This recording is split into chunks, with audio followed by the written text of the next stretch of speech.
A ver, ¿le suena familiar esa sensación, como de estar viviendo el mismo día en repetición? Uno se promete, ¿no? Hoy sí, esta vez es la buena, y arrancamos con toda la energía, con una convicción que se siente súper real.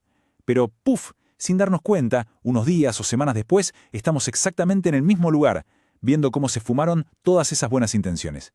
Bueno, hoy vamos a meternos de lleno a desarmar ese mecanismo. Y ojo, no es un tema de falta de voluntad, sino de un patrón, como un programa que corre por debajo y ni nos enteramos. Vamos a ver 3 claves que son fundamentales. Primero, cómo darnos cuenta de cuándo empieza de verdad la caída. Segundo, el poder increíble que tiene actuar en pequeño. Y la tercera, que para mí es la más importante de todas, es cómo reaccionar a esos tropiezos, con conciencia y no a los golpes. Esta frase, de verdad, es el centro de todo. El problema real no es el tropiezo en sí. El problema es que siempre tropezamos con la misma piedra invisible justo en el mismo tramo del camino. Pensemos que somos capitanes de un barco. Fallar no es que nos agarre una tormenta. Eso es parte del viaje. El verdadero problema es chocar contra el mismo arrecife que ni siquiera sabíamos que estaba ahí, una y otra vez. La buena noticia, que hoy vamos a dibujar ese mapa. Y una vez que vemos el arrecife, una vez que entendemos bien su forma y dónde está, podemos aprender a navegar a su alrededor para siempre. Muy bien, entremos en materia. Miren, la frustración que sentimos cuando fallamos no viene de que seamos débiles de carácter, para nada. Viene de un guión mental que hemos ensayado miles de veces, tanto que ya se volvió automático. Es como un programa que se ejecuta sin que le demos permiso y nuestra misión aquí es justamente sacarlo a la luz, entender su código, para por fin poder reescribirlo. Vamos a ponerle cara a esto con un ejemplo súper común en la vida adulta: la procrastinación con un proyecto importante. El lunes, uno se siente como una persona nueva. Limpiamos el escritorio, organizamos los archivos, nos preparamos el café perfecto y nos decimos, esta semana la rompo, voy a avanzar muchísimo. Se siente un control total. Pero llega el martes y aparece una vocecita que dice, todavía hay tiempo. El miércoles, esa misma voz nos convence de que necesitamos investigar un poco más antes de empezar. Y claro, terminamos perdidos en Internet. Para el viernes, el peso de no haber hecho nada es tan grande que la sola idea de empezar ya nos paraliza. Y así nos encontramos de noche, frente a la pantalla, pensando, ¿pero cómo es posible que me haya vuelto a pasar lo mismo? Esa es la firma del patrón oculto.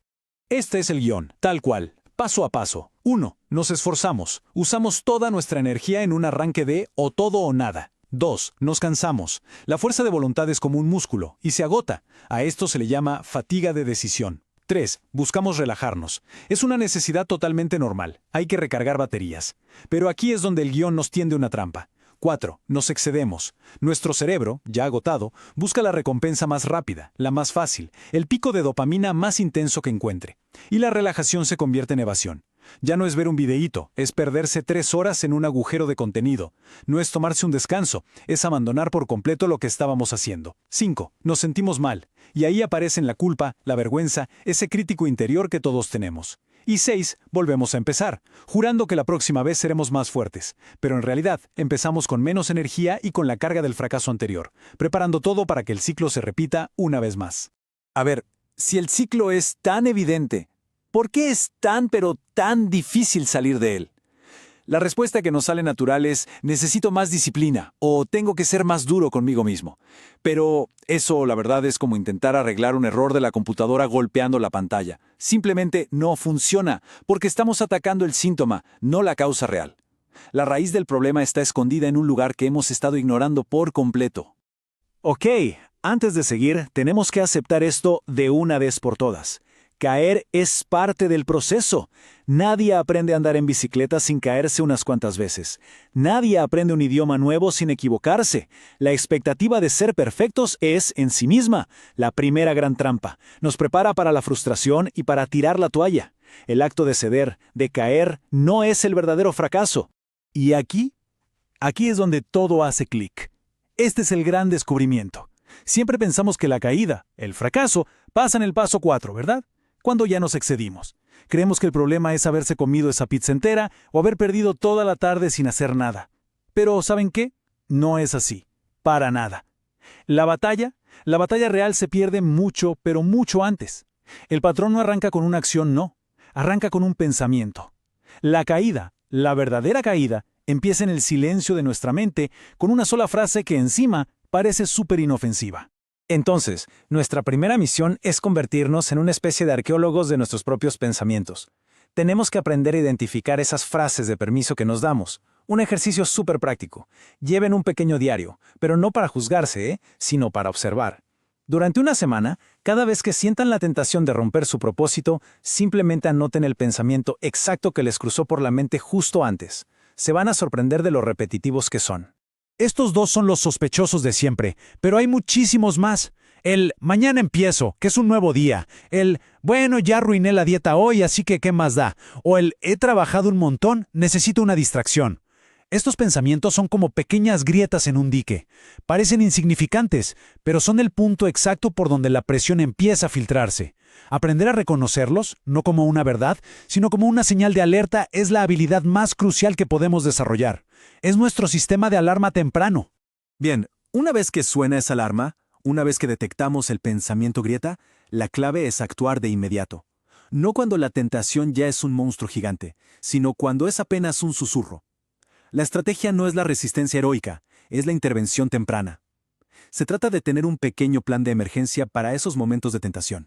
Miren, esta comparación es súper clara. A la izquierda, esperar para actuar es como tratar de detener una avalancha con las manos. Cuando el deseo de procrastinar ya es abrumador, luchar contra eso requiere una fuerza de voluntad hercúlea que casi nunca tenemos en ese momento. Ahora miren a la derecha. Actuar temprano cuando apenas escuchamos ese lo hago después es como quitar una bolita de nieve de la cima de la montaña. Es fácil. Por ejemplo, si el plan es ir al gimnasio y aparece el pensamiento «ay, estoy muy cansado», la acción inmediata no es ir al gimnasio, es algo mucho más pequeño. Ponerse las zapatillas. Solo eso. Esa microacción rompe el patrón de inercia y hace que el siguiente paso sea infinitamente más fácil. Pero seamos realistas, vamos a fallar. Van a haber días en que la avalancha nos arrastre. Y aquí entra la tercera clave, que es la más sutil y la que de verdad determina si nos quedamos atrapados en el ciclo o si realmente aprendemos de la experiencia. Todo, absolutamente todo, depende de cómo reaccionamos justo después de la caída. Y justo ahí cuando caemos, es como si nosotros mismos nos pusiéramos dos trampas. La primera es un clásico, el autocastigo. Empezamos con el «soy un desastre, no tengo disciplina, nunca voy a poder». Y lo que pasa a nivel psicológico es tremendo. Ese diálogo interno lo que hace es activar la respuesta al estrés y eso consume toda la energía de la parte del cerebro que, sorpresa, necesitamos para el autocontrol. O sea, castigarnos nos hace literalmente más débiles para el próximo intento. Es un absurdo. Y la segunda trampa es la autojustificación. Bueno, tampoco era para tanto, o total, todo el mundo lo hace. Esto nos quita el malestar del momento, sí, pero es como darle un permiso a nuestro cerebro para que cometa el mismito error la próxima vez. El camino de salida está justo en el medio. Es la conciencia sin juicio. Es observarse con la curiosidad de un científico. Consiste en decir, ok, caí. El detonante fue el estrés del trabajo. El pensamiento grieta fue me lo merezco. La consecuencia fue esta. Y luego inmediatamente una pequeña acción para corregir el rumbo. Sin esperar al lunes. Si nos excedimos con la comida, la siguiente acción es tomar un vaso de agua o planear una cena ligera. Sin drama, sin culpa, solo conciencia y un pequeño giro de timón para volver al camino. Todo esto nos obliga a cambiar por completo nuestra idea de lo que significa tener autocontrol. La cultura popular nos ha vendido que es una fuerza de voluntad de acero, una capacidad casi sobrehumana para resistir todo, pero esa definición es frágil, es irreal y nos condena al fracaso antes de empezar. Por favor, quedémonos con esto, porque es súper liberador. El verdadero autocontrol es resiliencia. Pensemos en cómo crece un árbol. Un árbol fuerte no es el que nunca se dobla con el viento, ese sería un árbol rígido, que se quiebra fácil. Un árbol fuerte es el que puede doblarse casi hasta el suelo durante una tormenta y en cuanto pasa, vuelve a levantarse. El autocontrol no se mide por la ausencia de errores, se mide por la rapidez de la recuperación. Una persona con un autocontrol extraordinario puede caer, claro que sí, pero se levanta en minutos, no en días. Y quiero que este sea el mensaje final que se lleven. Esta lucha no es un defecto de carácter. No se trata de ser fuerte o débil, se trata de ser consciente o inconsciente. Hemos estado atrapados en un software mental que se ejecutaba en piloto automático. Pero ahora tenemos el manual de usuario. Ahora conocemos el código. No hay que convertirse en otra persona, solo hay que aprender a manejar el increíble sistema que ya somos. El verdadero campo de batalla no está en el gimnasio, ni en la oficina, ni en la nevera. Está en ese espacio silencioso que existe entre un impulso y una decisión. Entrenar la conciencia para vivir en ese espacio es el trabajo más importante que podemos hacer. Es un entrenamiento para toda la vida. Suscríbete si estás listo para dominar tu mente.